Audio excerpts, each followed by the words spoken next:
Let's have a ball.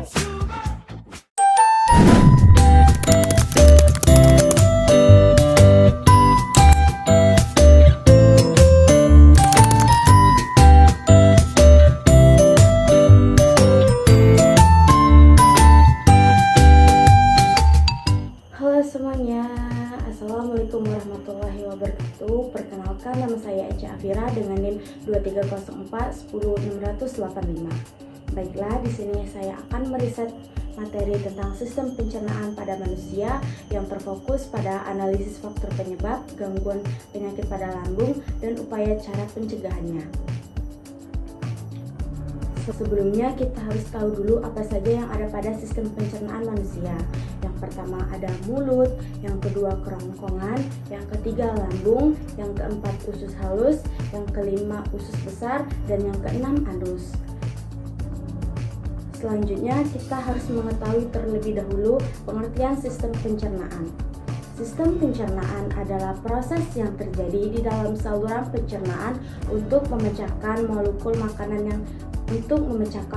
makanan yang kompleks menjadi molekul yang lebih sederhana dengan bantuan organ enzim pencernaan sehingga mudah diserap oleh tubuh.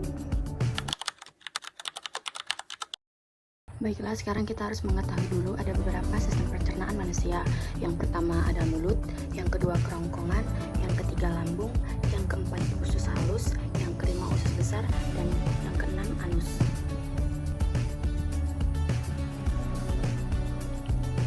Dalam riset kali ini saya akan fokus pada bagian lambung. Selanjutnya saya akan menjelaskan apa sih itu lambung. Lambung adalah bagian saluran pencernaan yang membesar. Perut bisa menampung 1-2 liter makanan. Ada 3 enzim yang ada di dalam lambung. Yang pertama enzim pepsin, yaitu mengubah pati menjadi maltosa atau glukosa. Yang kedua enzim tripsin yang mengemulsi lemak menjadi asam lemak dan gliserol. Dan yang ketiga ada enzim tripsin, yaitu mengubah pepton menjadi polipeptida atau asam amino. Nah, tugas dari lambung ini adalah menyimpan makanan sementara dan mencerna secara pencernaan kimiawi dengan bantuan lambung. Ini adalah contoh lambung.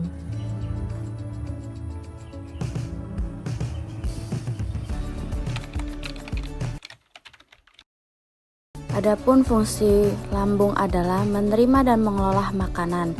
Dikatakan menerima tetapi untuk sementara juga menyimpan sejumlah besar makanan yang masuk mulut dan diteruskan melalui esofagus. Makanan itu akan dicerna dan dikirim ke bagian bawah, yaitu usus kecil. Berikut merupakan contoh lambung pada manusia.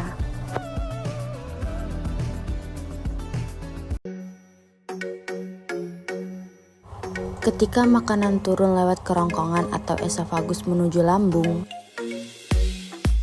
ada sebuah katup bernama les atau lower esophageal sphincter.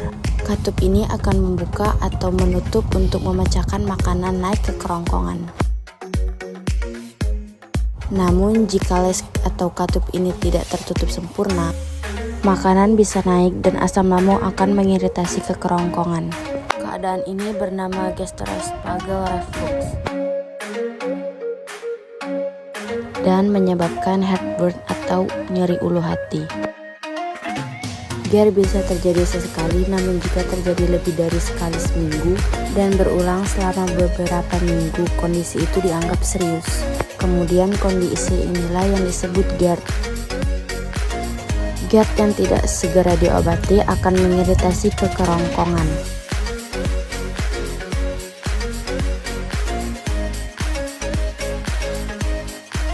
Lalu uap asam lambung juga bisa masuk ke paru-paru dan menyebabkan asma, sesak napas, suara sesak, meriang, laringitis, dan pneumonia. Kemudian ada kondisi Barrett esophagus, di mana sel bagian bawah kerongkongan digantikan sel yang mirip pada usus dan beresiko menjadi sel kanker. Pada umumnya, GERD bisa terjadi karena kehamilan atau kegemukan badan yang menyebabkan tekanan berlebih pada perut, seringnya mengkonsumsi rokok dan obat-obatan tertentu, seperti obat alergi, tekanan darah tinggi, dan depresi. Kemungkinan hernia lambung pada bagian atas sehingga asam lambung mudah naik ke kerongkongan.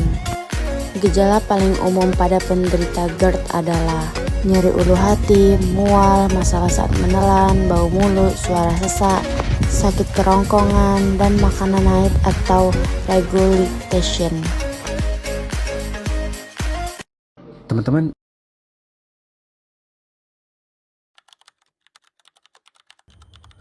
selanjutnya, penyakit yang terjadi pada lambung. Penyakit lambung dapat dialami oleh siapapun secara tiba-tiba. Lambung terasa sakit dan tidak menentu waktunya. Tidak mudah mengenal sakit yang disebabkan oleh gangguan pada lambung. Kadang masuk angin yang berlebihan dan terus-menerus dapat mengakibatkan gangguan pada lambung. Gangguan pada lambung yang pertama yaitu gasteritis atau yang sering dikenal dengan istilah penyakit MA, merupakan salah satu gangguan kesehatan yang umum terjadi. Penyakit ini menyerang sistem pencernaan khususnya pada lapisan dalam lambung, sehingga gangguan pencernaan lainnya terhambat. Dampak yang disebabkan oleh penyakit ini dari berbagai faktor yang berhubungan dengan pola hidup dan kebiasaan hidup, seperti pola makan yang tidak sehat, konsumsi makanan pedas atau masam secara berlebihan, seperti makan bakso, seblak, dan lain sebagainya. Kebiasaan merokok yang dapat mengakibatkan gangguan pada lambung. Sering bergadang, lambat makan, atau menunda waktu makan yang tidak sama sekali. Dari hasil yang dipaparkan tersebut membuat perut mengalami kekosongan. Dampak ini akan menyebabkan gasteritis atau penyakit MA. Penyakit MA ketika tinggi yaitu terganggunya aktivitas dikarenakan rasa mual, nyeri, pedih, dan kurangnya konsentrasi mudah lelah dalam kegiatan sehari-hari. Terjadi karena kekurangan energi dan nutrisi yang diserap tidak optimal, sehingga perut terasa kembung dan begah, dan udara di lambung itu tuh ke atas, dan perut kita tuh terasa begah. Yang kedua ada dispepsia. Dispepsia merupakan suatu kondisi medis yang ditandai dengan nyeri pada gastrointestinal perut bagian atas atau dada. Biasanya timbul setelah makan, serta panas yang menjalar ke dada. Dispepsia terjadi ketika otot-otot organ saluran pencernaan atau saraf-saraf pada organ tersebut tidak berfungsi dengan baik. Dispepsia merupakan kumpulan gejala atau sindrom berupa rasa mual, muntah, cepat kenyang, kembung, rasa penuh, bersendawa, nyeri, atau rasa tidak nyaman pada lambung, serta panas yang menjalar ke dada. Stres merupakan salah satu faktor utama yang ditemukan dan memiliki kolerasi yang kuat dengan peningkatan risiko dispepsia. Produksi asam lambung akan meningkat pada orang-orang yang mengalami stres kronis. Hal ini tentunya akan mempengaruhi sistem pencernaan, sehingga dapat mengganggu fungsi normal saluran pencernaan. Orang yang memiliki pola makan tidak sehat, terutama yang sering mengkonsumsi makanan berlemak tinggi, makanan pedas, dan minuman berkafein, cenderung lebih rentan mengalami dispepsia. Pengosongan lambung menjadi terlambat ketika orang sering mengkonsumsi makanan berlemak. Yang ketiga ada penyakit GERD. GERD merupakan gejala atau kerusakan dari mukosa esofagus karena masuknya isi lambung ke dalam esofagus. Adapun faktor yang dapat menyebabkan GERD yaitu stres dan juga pola makan. Stres merupakan suatu kondisi seseorang yang mengalami gangguan pada tubuh maupun pikiran yang disebabkan oleh adanya perubahan dan tuntutan kehidupan meliputi perasaan cemas, gelisah, sedih, khawatir, dan marah. Adapun faktor yang dapat menyebabkan GERD yaitu stres dan juga pola makan. Stres merupakan suatu kondisi seseorang mengalami gangguan pada tubuh maupun pikirannya yang disebabkan oleh adanya perubahan tuntutan kehidupan, meliputi perasaan cemas, gelisah, sedih, khawatir, dan marah. GERD atau reflux asam lambung tidak hanya menyerang orang dewasa, tetapi juga anak-anak. Oleh karena itu, kita harus menyadari pentingnya menjaga pola hidup sehat. Ataupun GERD ini sering terjadi pada mahasiswa yang sering menganggap remeh ataupun tidak mengatur gaya hidup sehat, seperti munculnya pikiran negatif, tidak mengenai ketidakmampuan untuk menyelesaikan tugas dan melaksanakan aktivitas sehari-hari. Dapat mengakibatkan kesulitan dalam fokus, mengingat, dan membuat keputusan. Di sini saya akan memaparkan upaya pencegahan gangguan pada lambung yang sudah dijelaskan di video tadi oleh saya. Setelah memahami berbagai jenis penyakit yang dapat menyerang lambung beserta penyebabnya, penting bagi kita untuk mengetahui langkah-langkah pencegahan agar gangguan tersebut tidak terjadi. Upaya pencegahan penyakit lambung perlu dilakukan sejak dini dengan mengatur ataupun menjaga pola hidup sehat serta memperhatikan asupan makanan sehari-hari yang kita makan. Pencegahan merupakan hal utama karena lebih baik menghindari timbulnya penyakit daripada mengobati penyakit. Yang pertama, upaya pengobatan penyakit gastritis. Pengobatan penderita gastritis dapat ditempuh dengan dua cara. Yang pertama dengan pengobatan farmakologi, yaitu obat-obatan kimia. Sedangkan yang kedua dengan pengobatan non-farmakologi. Salah satu pengobatan non-farmakologi untuk penderita penyakit gastritis adalah dengan menggunakan ekstrak kunyit. Kunyit termasuk obat-obatan alami yang paling dikenal untuk mengobati penyakit gastritis atau dikenal dengan MA. Kurkumin dan kurkuminoid bahan aktif dari kunyit, sehingga minyak atrisi terbukti memiliki efek antioksida, antibakteri, anti radang, anti kanker, sehingga baik dikonsumsi sebagai obat MA untuk kesehatan. Pelaku pencegahan selanjutnya yaitu dengan mengatur pola makan sehat, menghindari konsumsi makanan yang pedas, asam ataupun berlemak, dan menjaga pola hidup sehat secara umum dapat membantu mengurangi gangguan pada penyakit gastritis dan penderitanya. Pelaku pencegahan yang dapat membantu mengurangi resiko terjadinya gastritis, olahan makanan yang baik dan benar bukan hanya untuk menghindari seseorang untuk mengalami masalah kesehatan, namun membuat kondisi tubuh menjadi sehat. Yang kedua, upaya pencegahan penyakit dispepsia. Penanganan dispepsia secara umum memiliki pendekatan yang tidak sama. Dispepsia organik umumnya memerlukan pengobatan khusus karena harus disesuaikan dengan alasan munculnya kondisi penyakit tersebut.